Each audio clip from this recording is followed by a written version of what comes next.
Apa yang akan kamu lakukan ketika kamu mengetahui bahwa dua orang yang selama ini menjagamu sedari bayi, mengasuhmu, memberikan kasih sayang kepadamu, ternyata bukanlah orang tua kandungmu, melainkan dua orang pasangan yang membawamu dari sebuah panti asuhan. Mereka adalah orang tua angkatmu. Hai teman-teman, balik lagi bersama saya Ristina Mariam yang akan membagikan kisah-kisah inspiratif dari buku yang telah saya baca, yaitu buku karya Kak Aida Ahmad dan juga Umi Kamiksar, yaitu buku Ya Robaku Galap. Kisah kedua yang ada di dalam buku ini menceritakan tentang Salman, seorang anak yang sedari bayi sudah dibuang oleh kedua orang tuanya di sebuah panti asuhan. Salman tidak memiliki identitas sama sekali. Hingga pada suatu hari ada sepasang suami istri yang ingin mengangkat Salman sebagai anak mereka. Bukan hanya mencukupi semua kebutuhan-kebutuhannya Salman, akan tetapi pasangan tersebut juga memberikan kasih sayang yang begitu banyak kepada Salman. Hingga karena terlalu sayang kepada Salman dan menganggap Salman sebagai putra kandung mereka sendiri, mereka sampai lupa dan selalu menunda-nunda memberitahu Salman bahwa Salman bukanlah anak kandung mereka. Hingga pada suatu hari, ketika Salman sudah beranjak remaja, dia mengetahui kebenaran bahwa dia bukanlah anak kandung dari pasangan yang selama ini dianggap sebagai orang tua kandungnya. Perasaan sedih, hancur, kecewa, tentu ada. Berbagai pertanyaan muncul di benak Salman. Kenapa? Kenapa orang tuanya tidak memberitahunya dari dulu?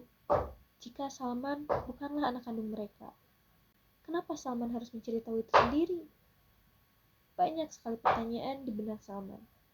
Salman tidak mengerti apa yang sebenarnya dipikirkan oleh kedua orang tuanya tersebut. Mengapa menyembunyikan identitas sebenarnya dari Salman? Semua pernyataan bahwa dia bukanlah anak kandung dari kedua pasangan tersebut yang selama ini dianggap sebagai orang tuanya justru membuat suasana menjadi semakin buruk. Salman berubah menjadi seorang anak yang memberontak, mudah marah, dan juga membangkang kepada orang tuanya.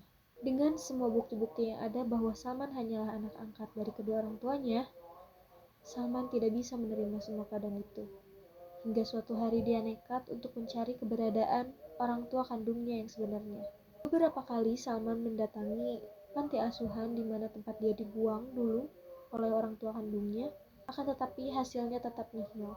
Salman ditinggalkan tanpa jejak sama sekali dan tanpa identitas sama sekali, sehingga pihak panti asuhan pun tidak mengetahui sebenarnya siapa yang membuang Salman dan siapa orang tua Salman yang sebenarnya. Karena tidak mendapatkan jawaban yang dia mau, Salman pun merasa kecewa dan akhirnya melampiaskan semua rasa kekecewaannya itu ke dalam lingkungan yang penuh tantangan. Ya, Salman mengikuti balapan motor.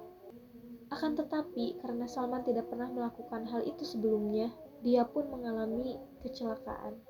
Kecelakaannya cukup parah dan hal tersebut membuat beberapa tulang kaki dan juga tangannya ikut patah. Ketika teman-temannya membawa Salman ke rumah sakit, Salman melihat bahwa kedua orang tua angkatnya itu sangat panik dan khawatir akan kondisi Salman. Ketika Salman dibawa ke ruang operasi, Salman melihat kedua orang tuanya sedang menangis dan juga berdoa kepada Tuhan untuk keselamatan Salman. Dan di situ Salman sadar betapa mereka sangat menyayangi Salman. Walaupun mungkin Salman bukanlah darah daging mereka, akan tetapi hal itu tidak merubah kasih sayang mereka sedikit pun. Senyumnya yang tulus, cintanya yang penuh, kekhawatirannya yang nyata, dan juga perhatian mereka yang tidak berubah mungkin adalah sebuah wujud bahwa Salman tidak perlu memikirkan hal yang lain lagi. Mereka saja sudah cukup untuk Salman. Nah teman-teman, ada satu penggalan kata-kata yang aku suka dari cerita Salman, yaitu ada garis kehidupan yang disusun Allah dengan baik, tanpa kita harus ikut campur di atasnya. Teman-teman, di dunia ini tidak ada sesuatu pun di luar rencana Allah Subhanahu wa Ta'ala. Jika kalian lahir bukan dari rahim ibu yang selama ini menjaga dan juga merawat kalian, maka bersyukurlah karena sesungguhnya mereka adalah malaikat yang dikirim oleh Allah Subhanahu wa Ta'ala untuk menjaga kalian. Balaslah kebaikan mereka dengan kebaikan pula. Tentunya tidak ada hal yang akan sia-sia dari berbagi kebaikan. Sampai berjumpa di kisah selanjutnya.